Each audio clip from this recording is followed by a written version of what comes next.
All right, hello. Can y'all hear me? Can y'all hear me now? This is something that I really got to get figured out. Freaking A, dude. Use. Yes. What's up, everybody? Welcome back to another live. It has been a minute, dude. It's been a freaking minute. You know, the toughest, the roughest portion about going live sometimes for me is just simply getting set up, because I have like everything on my desk here set up in a certain way for when I want to do things certain ways or whatever, that yeah, sometimes it's just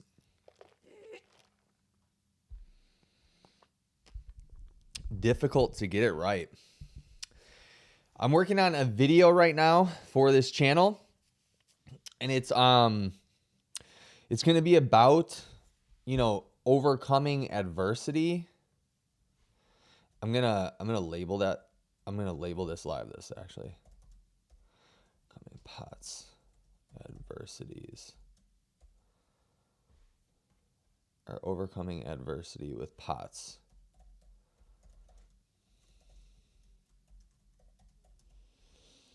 So I just want to talk to you guys about a couple things that like I've recently, hold on, man, this is another thing about me. This is the OCD, where it's like, I want this stuff to be freaking perfect, so that when I go live, it all works just right. Okay, there we go, better. Yeah, I want to talk to you guys about a couple things that have happened recently in my life, right? So I'm going to be a little bit more open in this live and talk about some adversities that I have had to unfortunately struggle with lately. Should I say unfortunately? I feel like I should say fortunately, because my God would only give me tests that he knew that I could handle. I truly believe that. So to the human, it's unfortunate, right? But to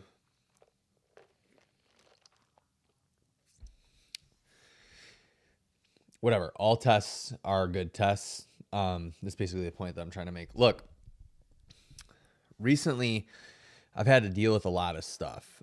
We had to put my dog down a week and a half ago. And it's like, if I would be lying if I said that it didn't crush me. Some of you guys might be like, it was just a dog. He's just a dog. Oh man. I did a live stream about this like about a year ago, I think, when he got this diagnosis of like basically ALS for dogs. And so yeah, I said the same thing. Some of you guys are gonna be like, it's just a dog. But my dog, I mean, I got him when I was 18, I think, 19. He was with me through literally every single low, like all of my lowest lows, and he was with me with all my highest highs. And like, I mean, dude, when I say that we had a relationship like no other, like my dog and I were best friends, dude. I'm getting choked up.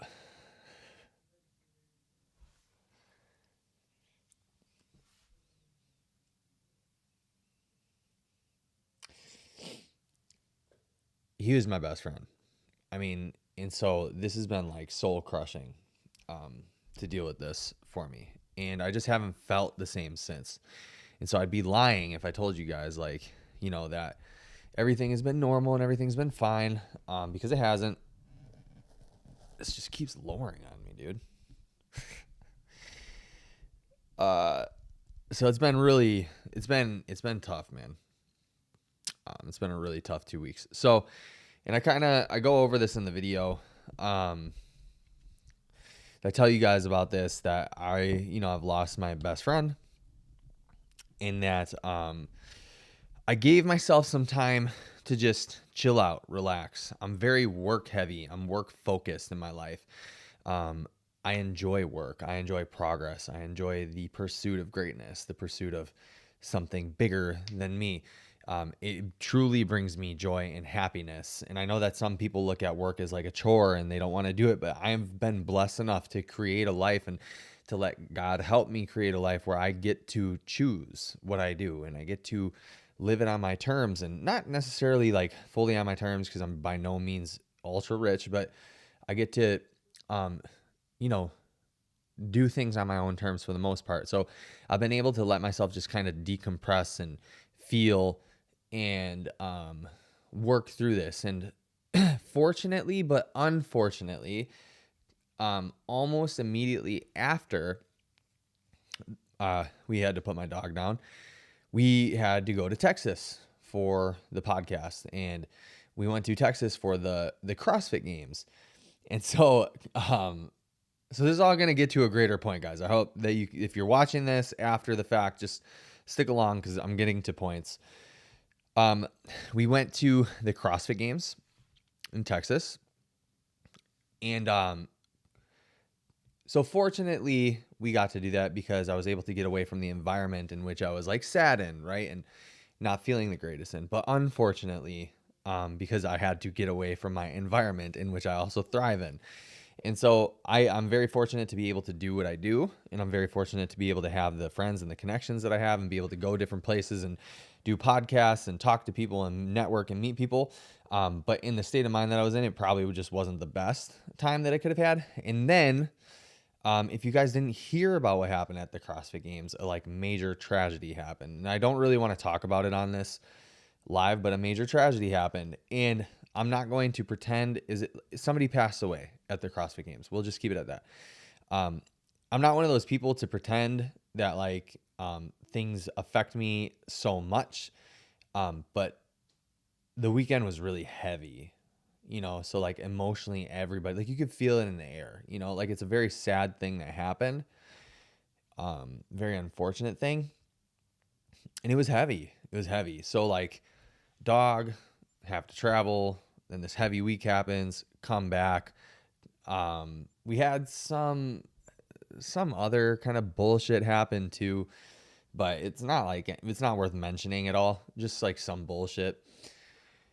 And so now I had to make a choice, man. I had to make a choice. Was I going to let all this shit just kind of ruin me for a little bit, or was I going to like get back on the horse? And today I made that decision. This morning I said to myself, and I verbalized it because I think that's so important to verbalize these things. I verbalized it in the morning.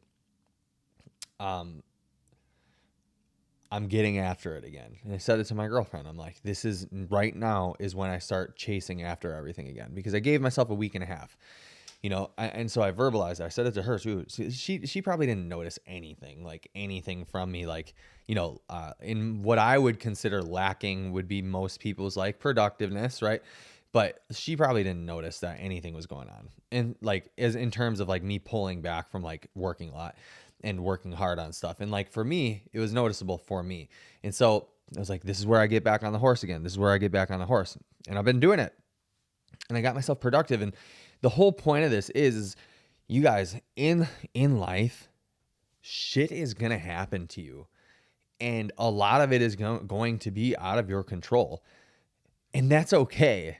And the worst thing though that you can do is take the victim mentality. Like, oh, this thing happened to me. Now I can't do this and now I can't do that. Bro, when I tell you, when bad things in my life happen, the best thing that I can do is immerse myself into work. When bad things happen, I always know this is just so messed up, right? I don't know if this is exclusive to me or not, but I've told my girlfriend this multiple times. I've told a lot of people this in my life multiple times, that when something bad happens in life, I always know that something is coming up. What are you looking at? I always know that something, sorry, my mom and my girlfriend are talking. I always know that something really good is happening, is about to happen.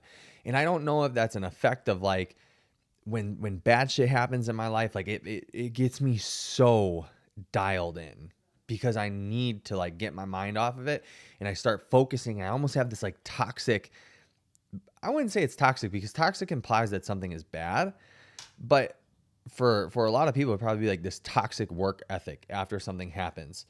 after something bad happens, it gets me motivated. It gets me on. It gets me on the ball. It makes me want to do more, to create more, to be more, to become more, to make more. I don't know what it is, but it pushes me forward. And so, yeah, we're in that season right now.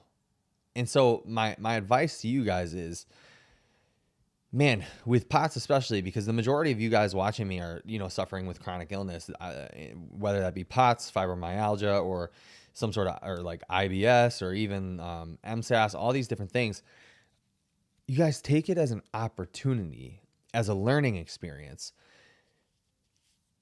There's so many of you guys that have reached out to me, and I just got an email this past weekend.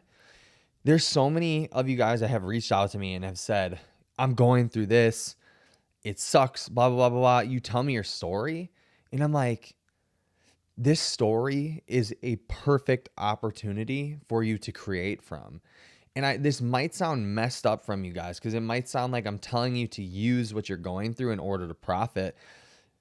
But it doesn't even have to, you don't even have to look at it as a profit thing. The reason why you guys watch me is because I have gone through some sort of adversity in my life, some sort of problem in my life that I have overcame, and I tell the story and then I show you the other side of it. A lot of you guys, what you're going through right now, it seems like it's never going to end. It seems like it's just always going to be there. But the fact is that if you take the time and you make the effort, you will figure out the problem. And if you work on it long enough, it will go away. And if you document that process, a lot of you guys are like not able or willing to work. The majority are not willing to work. But this is one thing that you can help and that you can create something from, that other people will relate from. And in turn from that, you're going to help others. And then you may be able to create a different type of life for yourself based on an adversity that you faced. But so many people will just look at the circumstance that they're in and be like, man, this sucks. This is so shitty. It's never going to end. And then you never take any action from it, right? And look, dude, you guys have to make the decision. You have to. Are you going to let something that you're going through ruin your entire life while the rest of the world still spins? While your granny and grandpa like have to somehow collect Social Security, your mom and your dad, whatever they're going through, they gotta take retirement. They gotta do all this shit. The economy still either booms or drops. And the fact of the matter is like, you guys, what you're going through right now, the rest of the world doesn't give a shit. If the economy collapses tomorrow, you are screwed. You're screwed. If God forbid, if some sort of doomsday situation happens, right, where like the power grid goes out and all this stuff, right, you're screwed. Because you never took, and I know that this is like hyperbole and this sounds crazy, but it's only crazy until it happens, right? Or until crazy shit happens.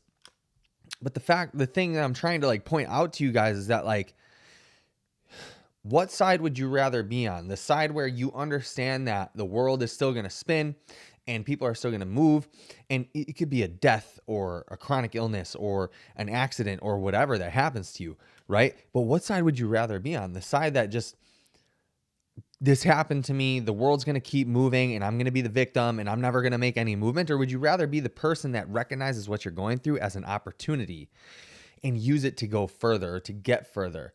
Because you can, especially if you have POTS, you can help it. You can recover and use that as an opportunity. I don't know. I hope you guys get what I'm saying. I'm just,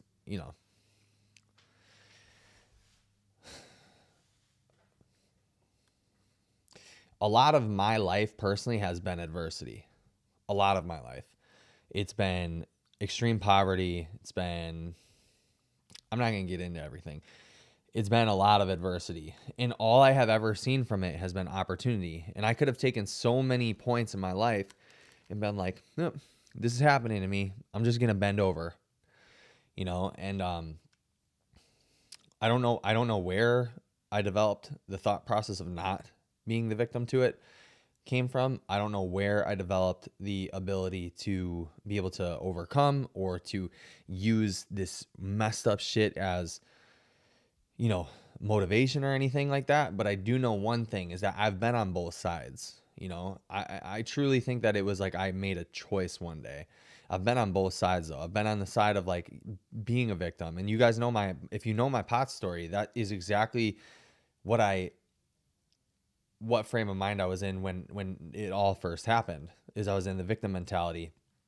And then I realized I have to feed my son. I have to pay rent. I have to, support my family.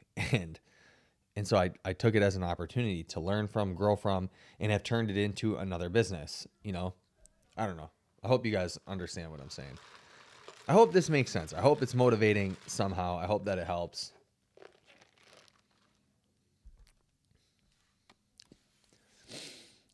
The Subway alum, sorry to hear that, man. Thanks, bro. I appreciate you. It's been tough, but like I said, man, the world keeps spinning. It's not going to stop. It's not going to stop. Time waits for no man. Time waits for no man, dude. That's like the main thing that I time is something that I have struggled with a lot throughout life. The concept of time. And every time somebody dies, it just becomes more real to me how little time we have here. Every time. Every single freaking time, man.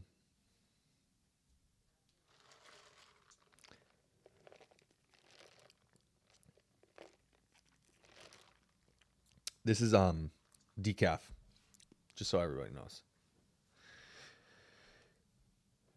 Also, anybody that's watching, oh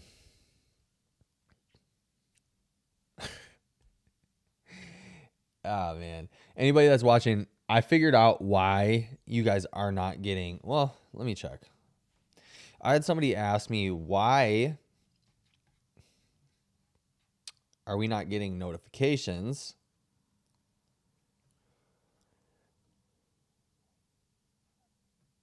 Am I on the wrong channel, dude?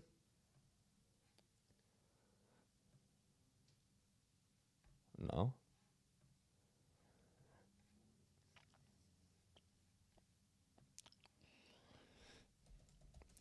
I had somebody ask me why they're not getting notification. What the freak is happening?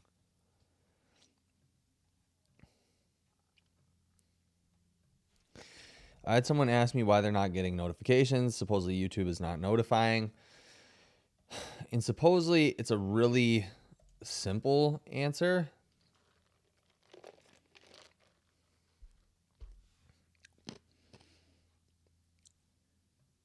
What is... Okay.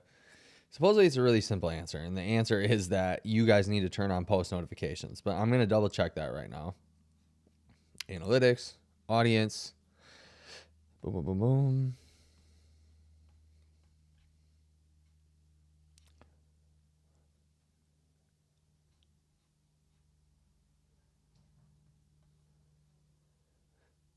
I guess it doesn't tell you anymore.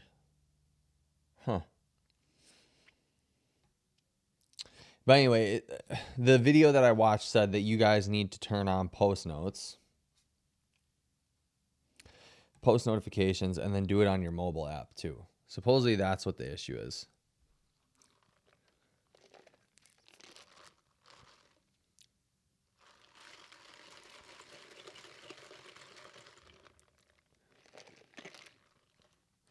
All right. Now that we covered some sad shit, should we cover some POTS related stuff?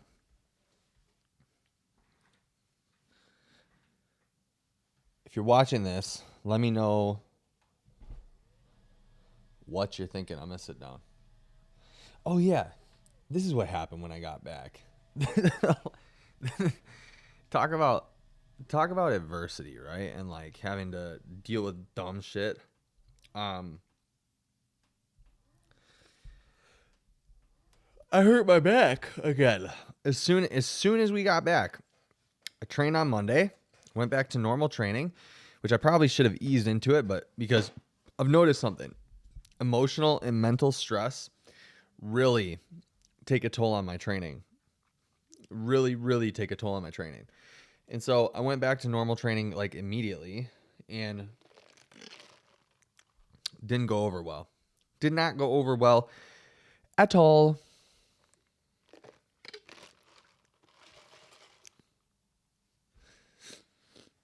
Yeah. So, all right. Okay, look. Something that I've been wanting to talk about pretty consistently. I've been wanting to talk about this for a while when it comes to POTS syndrome. Is one of my clients had asked me about programming and why I program the way that I do. And so something...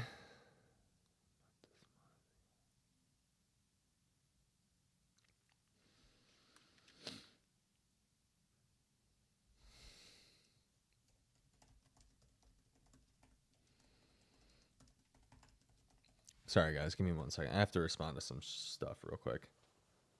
I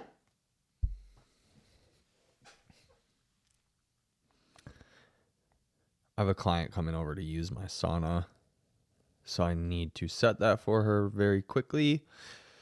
All right. So something that a client asked me was why I program the way that I do, basically, right? And so he was like curious about why, like what's with the basically the weightlifting stuff. Like, why do I program in weightlifting? And why isn't it not just more cardio based? Because the consensus, or the general consensus for the most part, has been that cardio is the thing that's going to help out your POTS syndrome. So I'm going to change this real quick. Cardio or weights for POTS syndrome. Which is best? Okay, cool. So I changed the title again. All right. So look, the thing is this. He had asked what the deal is because, the CHOPS protocol is basically like, zone 2 cardio. And then that's what everybody kind of pimps out as like the most important thing for cardio. And look, I think that, like, you guys who are doing zone 2 cardio and all that stuff and like working on your cardiovascular fitness, it's not that you have it wrong. But I will say this.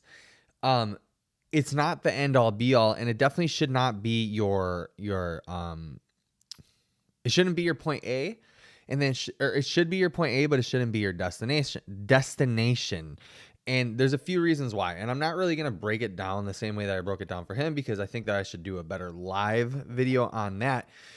But here's the reason why you need to eventually be lifting weights with POTS syndrome. Very rudimentary level, very easy.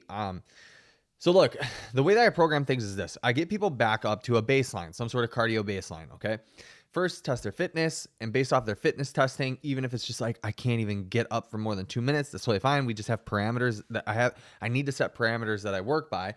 And one of my clients is going to come on a live soon-ish. He'll be a really, really, really solid example for you guys to listen to and to hear about, because he started basically from ground zero. But so anyway, figure out their cardiovascular fitness state. Where is it at? Get them back to certain positional training, right? Increase their endurance, increase their ability to tolerate exercise.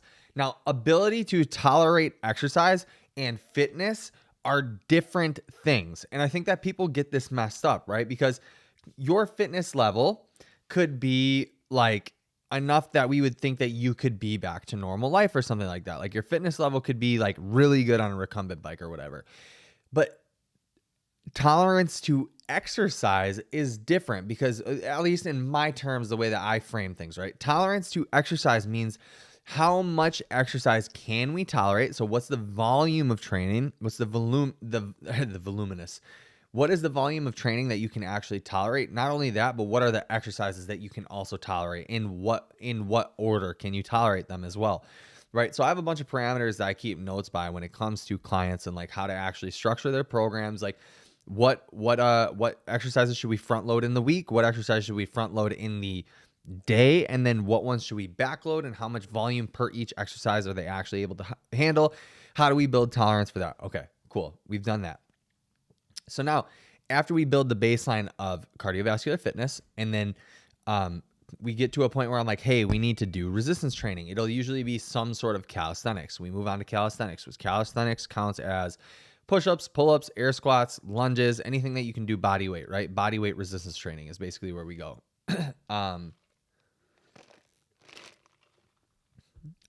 So after we've built up enough tolerance with body weight resistance exercise, calisthenics, then we move on to weightlifting. It's important for a couple of reasons. Cardiovascular adaptations that you make, and you can see this with marathon runners, you can see it with marathon runners, you can see it with cyclists, you can see it with any sport that requires cardiovascular fitness. Those adaptations are basically like, look, I'm going to speak in hyperbole and I'm going to speak like very broad here, right? So like, just understand that those adaptations are made and maintained so long as that your made and maintained volume of training in that way is maintained. So if you have to run a marathon, the cardiovascular adaptation to be able to do that, which would mean like, is your heart rate not skyrocketing over 170, as you have high volume runs or high volumes of training, that only lasts so long as you actually keep the volume as high as you need it to, right? So like an average marathon runner in a week will probably run over 50 miles. In a week, it for sure over 50 miles. And that's because they need to create the adaptation in order to handle 26.2 or 0.4, whatever it is, miles in one go. So they have short runs, long runs, medium pace runs, and then sometimes the people do like recovery runs, things of that nature. But as soon as you fall off that volume of training, the cardiovascular adaptation falls off along with it, as it should, because you're not creating any sort of physiological. There's a physiological adaptation, but there's no physiological, like, I'll just spoil the word, tissue, okay, that is created with that. Like, capacity is there, everything. And this doesn't mean that it's not easy to get that back. It just means that it does go away. Now, the reason why building muscle is so freaking important for POTS syndrome is because you make that adaptation cardiovascularly, right? You make the adaptation to like positional changes. You make the adaptation to be able to tolerate exercise. Awesome. Now you have a maintenance level of cardio, which you need to do, which is completely different for every single person. It's completely different for every single person. But for the majority of people, what I suggest or what I say is that you should be a maintenance level around 8 to 10K steps per day, and then usually between like 60 to 120 or so minutes of formal cardio per week. I know that's a really broad range, but it's only 2 hours total. So it's a broad range, but it's very little, to be completely honest. And that's where I like to see people be, and then maintain that level of fitness. Hold on one second, guys.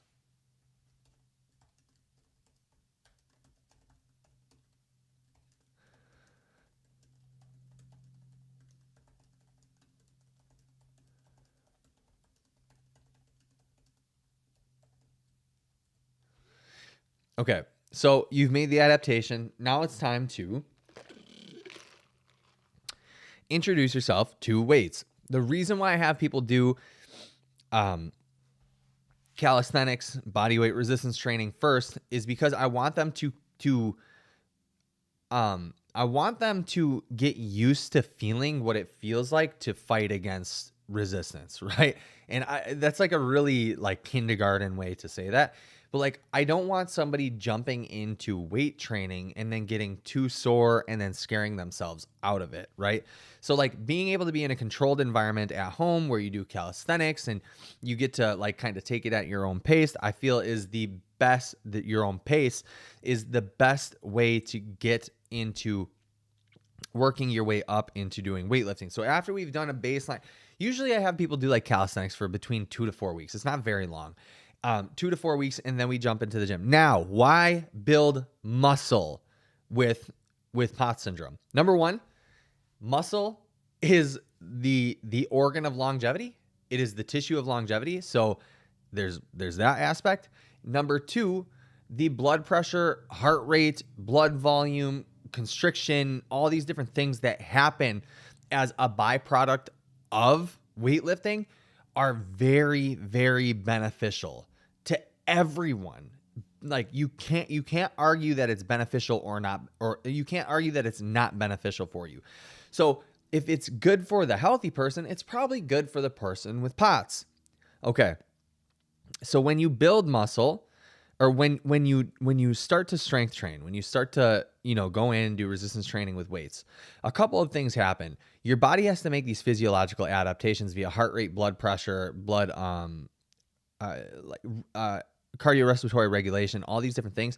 But on top of that, what it does is it makes adaptations to volume and to intensity by creating new tissue, by hypertrophying the muscle. Why is that so important? Why is that so integral? In my opinion, as your musculature goes up, your blood volume also has to go up. Because your blood volume goes up, you have more blood circulating through the body. Your heart is now forced to act like a pump better. We're just using easy terms, right? Better than somebody who has less muscle than you. The other big portion to why I think that people, I'm just giving out free game now. The other big reason why I think people need to build muscle when recovering from POTS syndrome. Dude, oxygenation. Your muscles require oxygen in able to contract. They require oxygen in able to just function, right? Just for proper function. And so you guys can see that because of blood circulation, blood volumization, oxygen, all like literally oxygen. It just sounds so dumb, but it's something that like obviously the muscles need, right? For all these reasons, muscle tissue is really important. Now, the main driver of why I think it's so important. When you stop doing cardiovascular fitness for about 1 to 2 weeks, you may see a significant drop off. You will see some sort of deconditioning. I am deconditioned from Texas still because I got hurt. I haven't been able to train the same, blah, blah, blah, blah, blah. You will see a level of deconditioning. If you stop weight training for about, I don't know, between 4 and 16 weeks, so long as you eat a sufficient enough amount of protein, you're really not going to lose that much muscle tissue. It just won't happen. So now all the benefits that you have, and I'm not saying by any means that you should build muscle and then take a prolonged break on purpose. Please don't take that from this, because you definitely shouldn't. It's important to keep working on your fitness when you have POTS syndrome and to increase your fitness over time and to build volume, build more muscle. But the point is that if you have to take a break, if you get sick, if you get, the flu or whatever, so long as you eat a sufficient amount of protein, you're not going to lose that tissue. And that is so beneficial and so important. And I think that it's like the secret key, right? Because of all the reasons that I just stated before. More lean tissue, more blood circulation, more blood volume. Your heart functions better as a pump. You have a better chance at nutrient partitioning. There's all these different benefits that come with building muscle. Aside from all the metabolism benefits, right? Like you have an increased metabolism, your body heats up faster because, in order to create energy and to even burn energy, all these different things. There's so many benefits to it. It's mind-blowing that no one talks about it in the POTS world, besides me and the POTS coach for the most part. Or would it be the POTS coach and I? If I was speaking proper English. So yeah.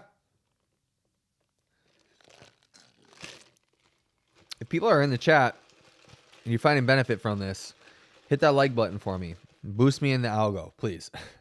And ask questions. I want you guys to ask questions about building muscle with POTS and all this stuff. Can you hear me?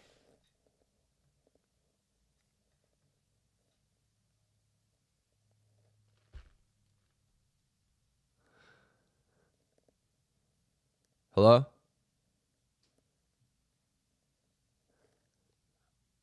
Bro, there's no way.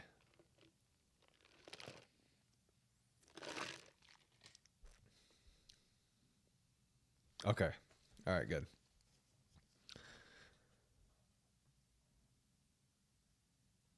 I just freaked out, dude. I was like, there's no way. I just went on so many tangents. There's no way that they can't hear me.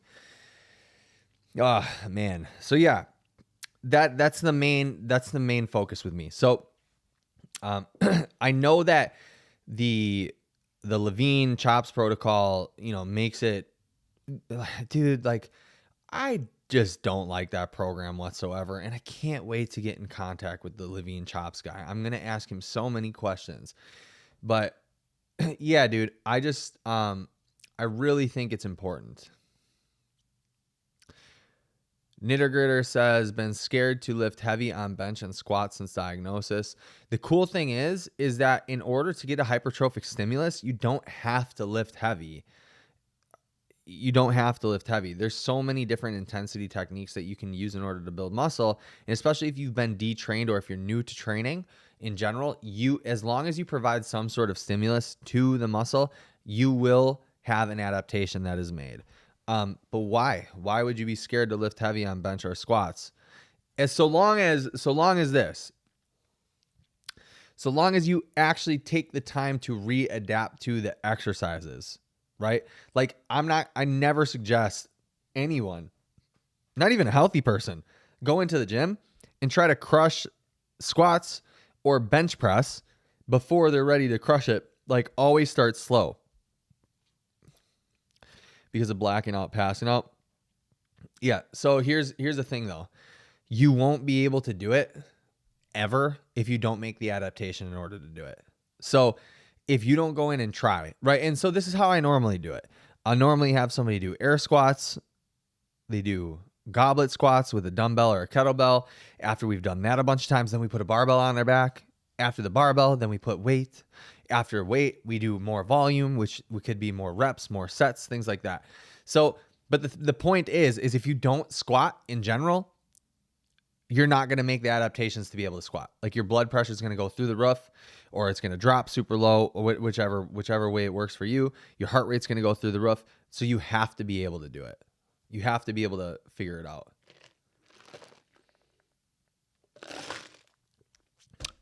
You have to be able to make the adaptation in order to do it, is what I'm saying. So that means that you have to do the thing in order to be able to do the thing. And you have to do it progressively in order to be able to continue to do the thing. And so, yeah, your blood pressure goes through the roof. But see, this is the thing. With squats and heavy lifting, that happens to everybody. And for most people with POTS that I have encountered, they have never, ever passed out. They've only ever been scared of what happens if I pass out. And so there's like these horror stories of people with POTS that pass out. And I've only ever had like 2 clients that passed out that were formally diagnosed with POTS, like actually diagnosed with POTS, actually had real blackout or real pass out episodes. And it turned out that the reason that they were passing out was because of undernutrition, like being undernutrition. And so for the majority of people with POTS, it doesn't really seem to be a characteristic of POTS that they pass out. It's a feeling of, oh my gosh, I feel like I'm going to pass out, but they've never done it. So they don't even know what passing out feels like. If you've never done it, you don't have a reference point to even suggest that you might do it, and that's my whole point. I'm not saying that you've never passed out or that you won't pass out. I'm just saying for the majority of people with POTS, it doesn't even seem to really be a characteristic of POTS. You always hear the horror stories of the worst things that happen. And a lot of times, in my experience, those worst things that happen can be explained. So I don't know. Take that for what you will.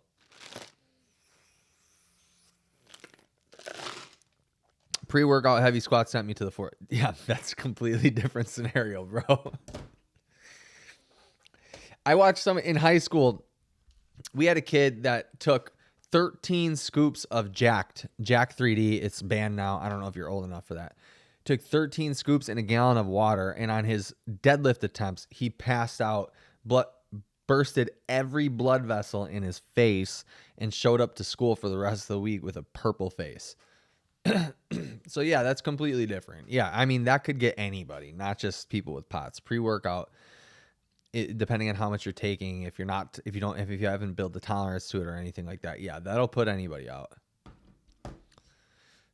And heavy squats, dude, in the powerlifting world, people pass out all the time from like real heavy squats, like 600 plus, but the point is that if you do the heavy squats, it helps your body make adaptations to regulate blood pressure better. That's the whole point. So it's all about building up your tolerance. Like, of course, if you haven't squatted in a while, like 135 is going to be heavy to you. Should you squat 135 your first session back? No, not even if you feel good. Not even if 135 would be light for you that day. Shouldn't do it. Still shouldn't do it.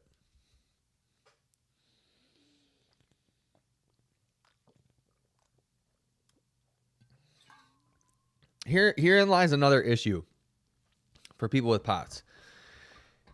Man, do they want to hit the ground running with everything. I feel good. I'm doing everything. And then they crash.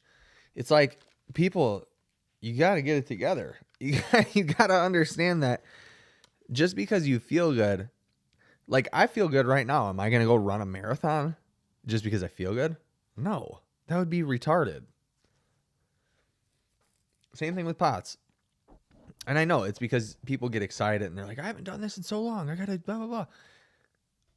But then you're going to you're just going to set yourself back.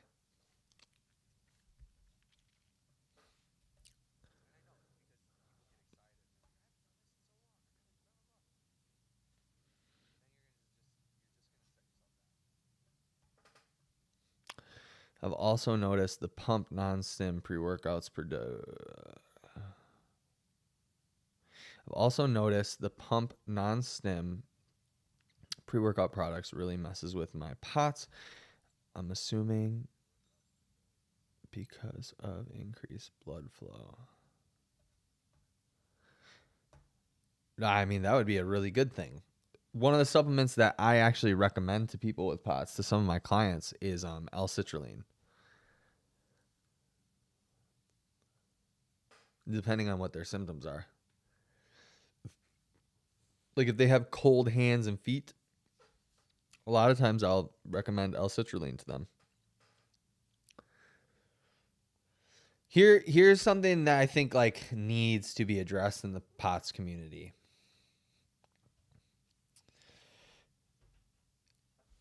For some reason, it's really common, it's the health anxiety thing, right? For some reason, it's really common for people with POTS to create issues from things that are not going to create issues for them. And I'm not saying that you're doing this, but I do want to address this because it reminds me of, I've had a few clients recently that I have recommended a type of magnesium to, magnesium L-threonate. And so if any of you guys are watching, I'm not going to out your names or anything like that, but I need to use this as a point just to address it. In the POTS world, it's really common for us, right? I'll lump myself in there because this has happened to me. It's really common for us to be like, oh my gosh, I'm having symptoms. I tried this new thing. It must be this new thing. This new thing is going to wreck me, blah, blah, blah, blah, blah. Right. And every single one of those clients, I think it was like 4 clients that I recommended magnesium L-threonate to, they were already taking a type of magnesium, whether it was glycinate or biglycinate or citrate or whatever was prescribed to them by their doctor, not prescribed, but like recommended by their doctor. They were all taking some form of magnesium.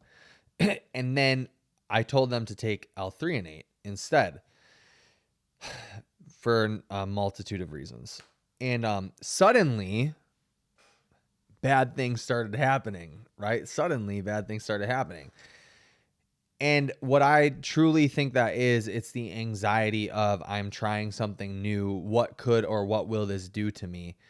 And I just got off of a phone call with a client today where we talked about mindset and how much it actually affects your POTS syndrome. And one of the best things that you can do for your POTS syndrome is really try your best to stay in a positive frame rather than a negative frame. And a negative frame would be I'm a victim, or this is happening to me, or I'm having, every day I have this symptom while everything else is going good in your life. You're just focused on the symptoms. So suddenly everything is bad. And then we talked about,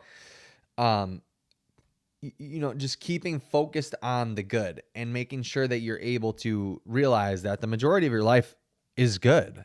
It's probably still good, the majority of your life.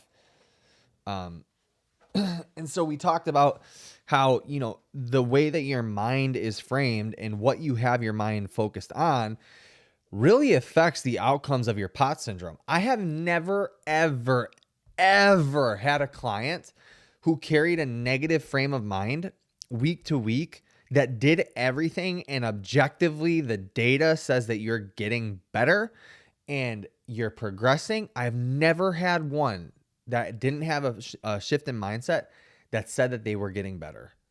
All of them. The ones that focus on the bad all the time, or what could happen, or they're running to the ER, or they need to collect every piece of data, whether it be heart rate, blood sugar, blood pressure, mobility, even all these different things. All of those people never do well until they're able to make the mindset shift, even if the data is objectively good.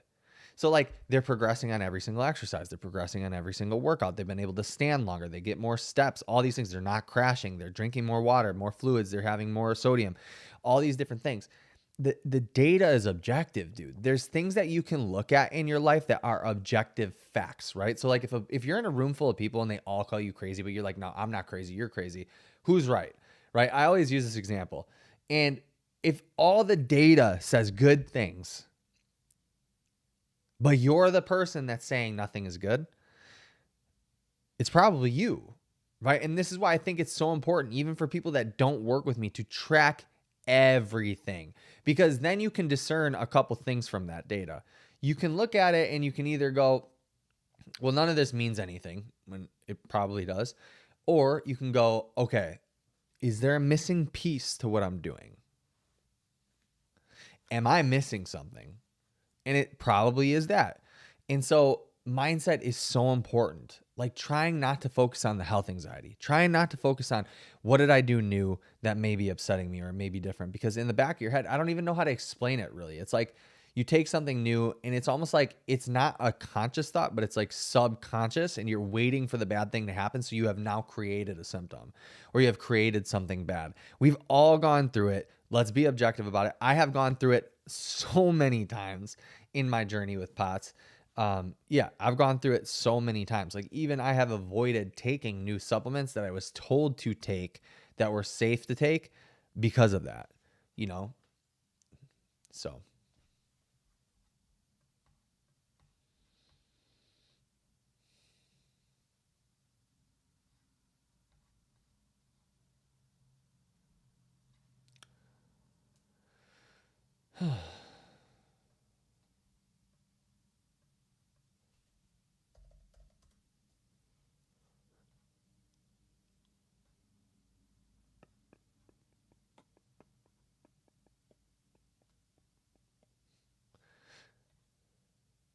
Oh, who's Dr. Pack, huh?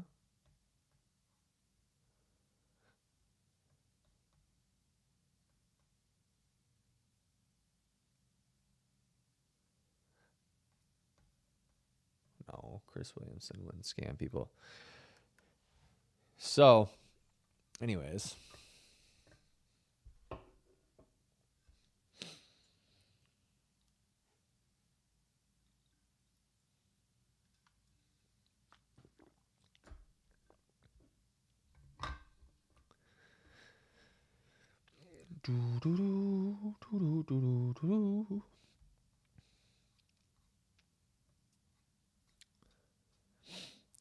It's 2:47. I'm probably going to leave live and go do something else.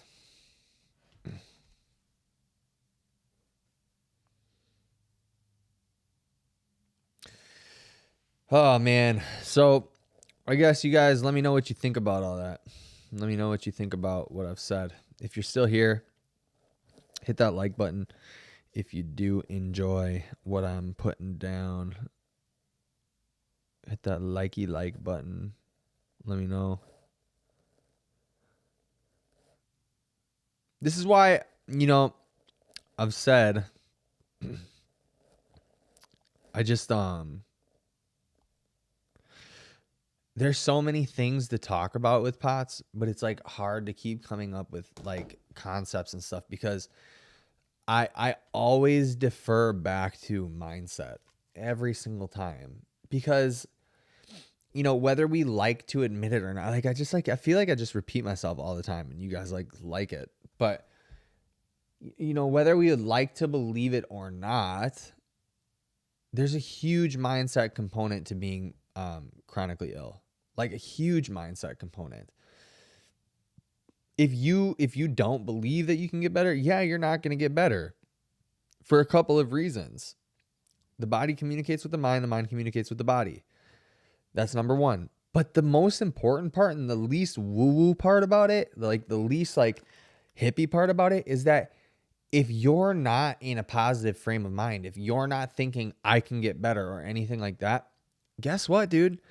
You're going to be less likely to do the things in order to get better. It's just how it is. Like, if you don't have the idea or the thought like I can get better or I am capable, I am, healthy, I am deserving, I'm willing, then like you're probably just not going to do what you need to do.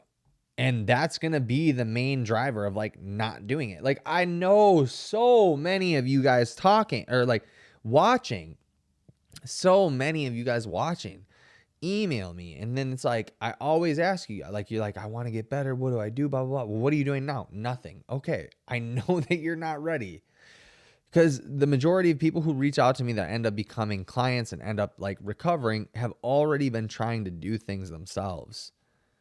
And I think that that's really important. They've already taken a look at like what their diet looks like. They've already started to like get steps in to walk, all these things. They've already started to do all those things. They're action takers. They're not waiting for anybody to tell them,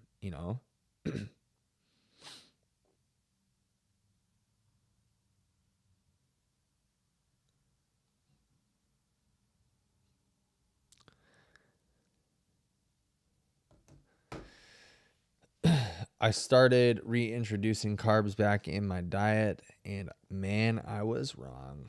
Why? Why were you wrong? I guess what kind of carbs, fruit or like shitty carbs?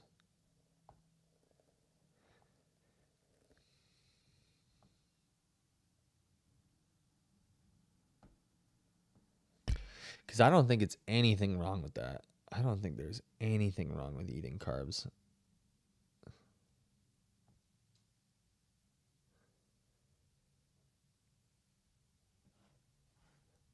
Fruit, rice, potatoes. Yeah, some starches and grains cannot agree with people with POTS.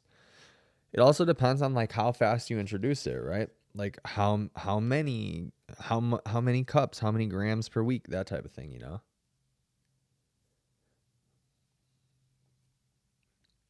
Yeah. Hey, if they don't sit right with you, don't take them. Don't eat them, I think that's important. It's important to like listen to your body. It's definitely important to listen to your body. To listen to your body. Body.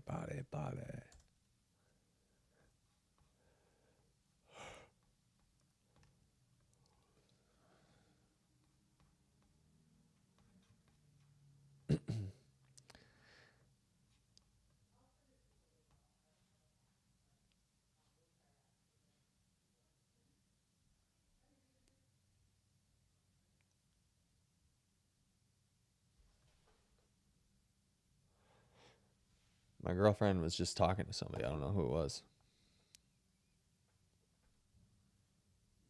Who are you talking to? Yeah, no, that's fine.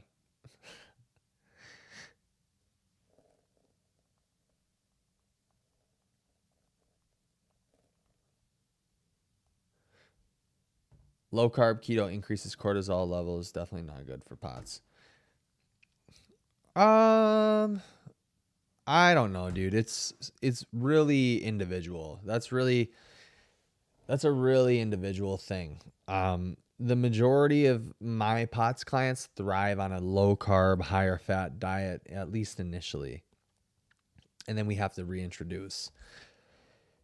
A lot of these things that you guys hear about, and I'm not trying to say that I know more than you guys, right? I definitely, there's a lot that I can learn.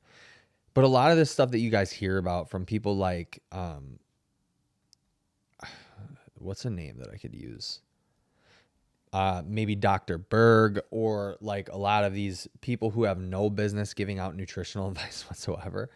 A lot of these people, a lot of these things that you hear from these sort of alternative docs about nutrition are like, I don't want to say they're wrong, but they're not right. It's like they're not wrong for the reasons that we would think that they're wrong. They're like, you know what I mean? Carbs, or low carb keto increasing cortisol. Man, I don't know that that's ever been demonstrated. And also cortisol, depending on when you have a spike in cortisol, it's not a detrimental thing. It's not a bad thing. Cortisol, like, because if that were the case, right? Because most times when we talk about like diet increasing cortisol or spiking your cortisol, it's very acutely. It's not like a long, prolonged period of time.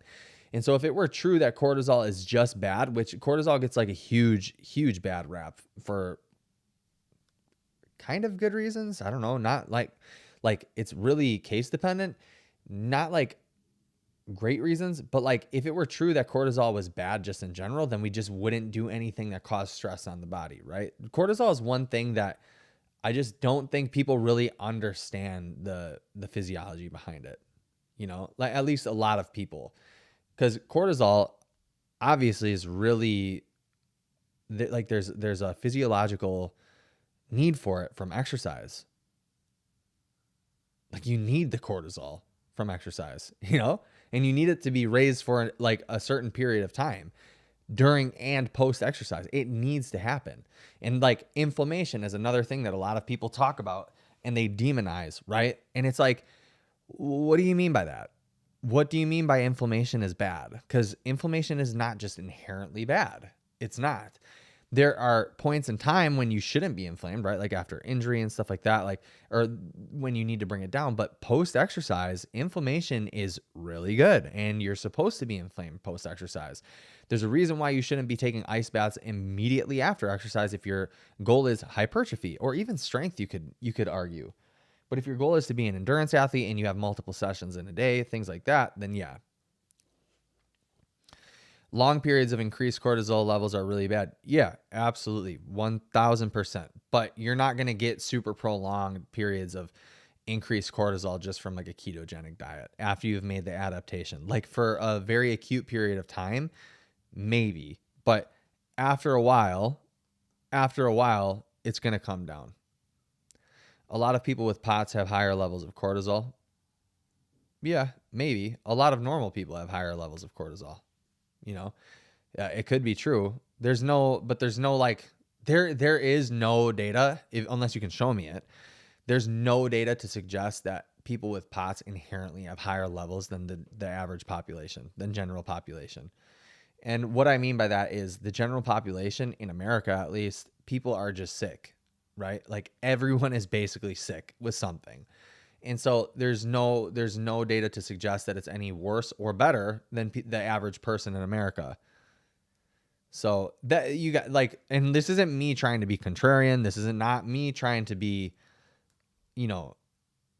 whatever. It's just like, this is this is the truth. I mean, look, he said Google it. Google it. You know, Google it.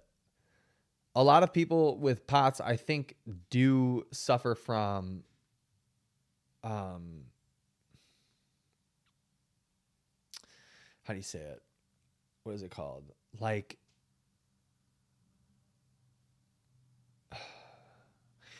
problems with neuroepinephrine, neural adrenaline, and stuff like that.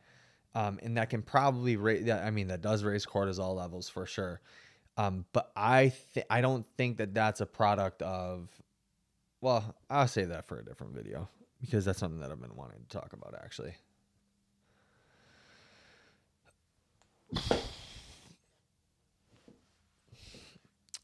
I just have talked to other people with POTS, but my levels run really high. My doctor actually suspected Cushing's syndrome at first. Yeah. Our other dog has Cushing's.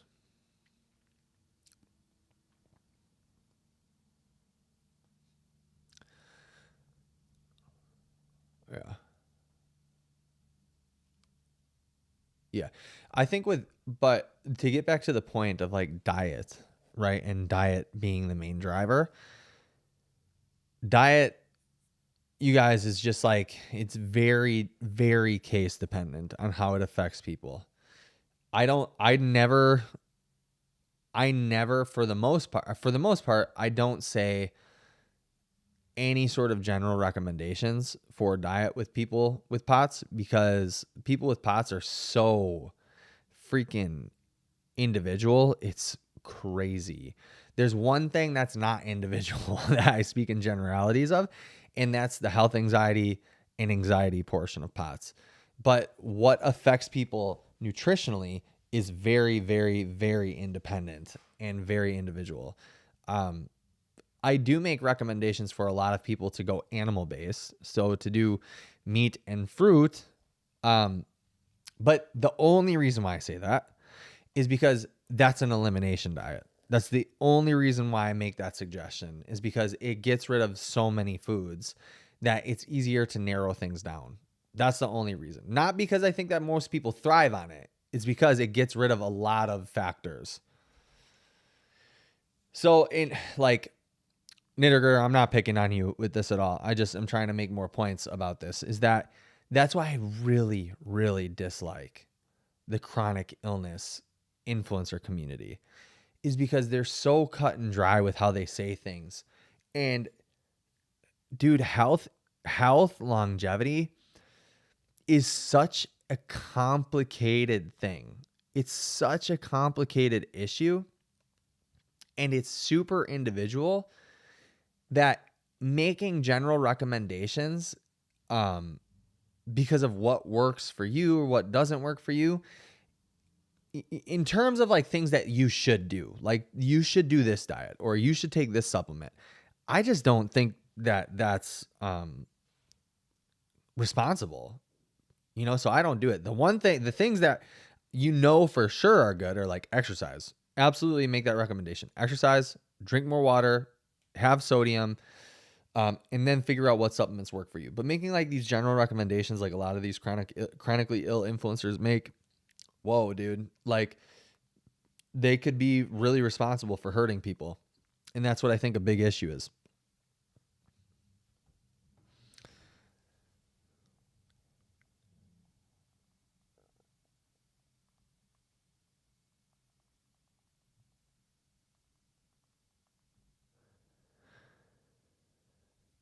I messed up my back, dog. Messed up my back. Missed kickboxing last week because of it. I really, really could use a good session on the bag. Hitting some mitts. It's funny. Well, it's not funny, because every week that I say that I'm going to go to jiu-jitsu, something happens. Something happens that prevents me from going to jiu-jitsu every single time. And the last time that I was there with my son, the coach like gave me shit. He's like, He's like,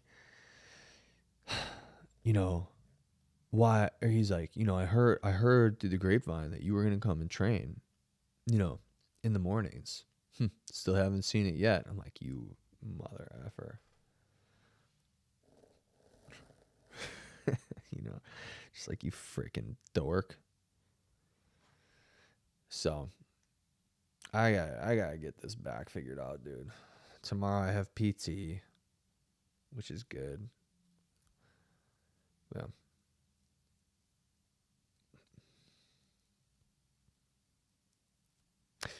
All right, guys. I think I'm gonna end it there. It's been a good day, good first day back. Some good practice sesh.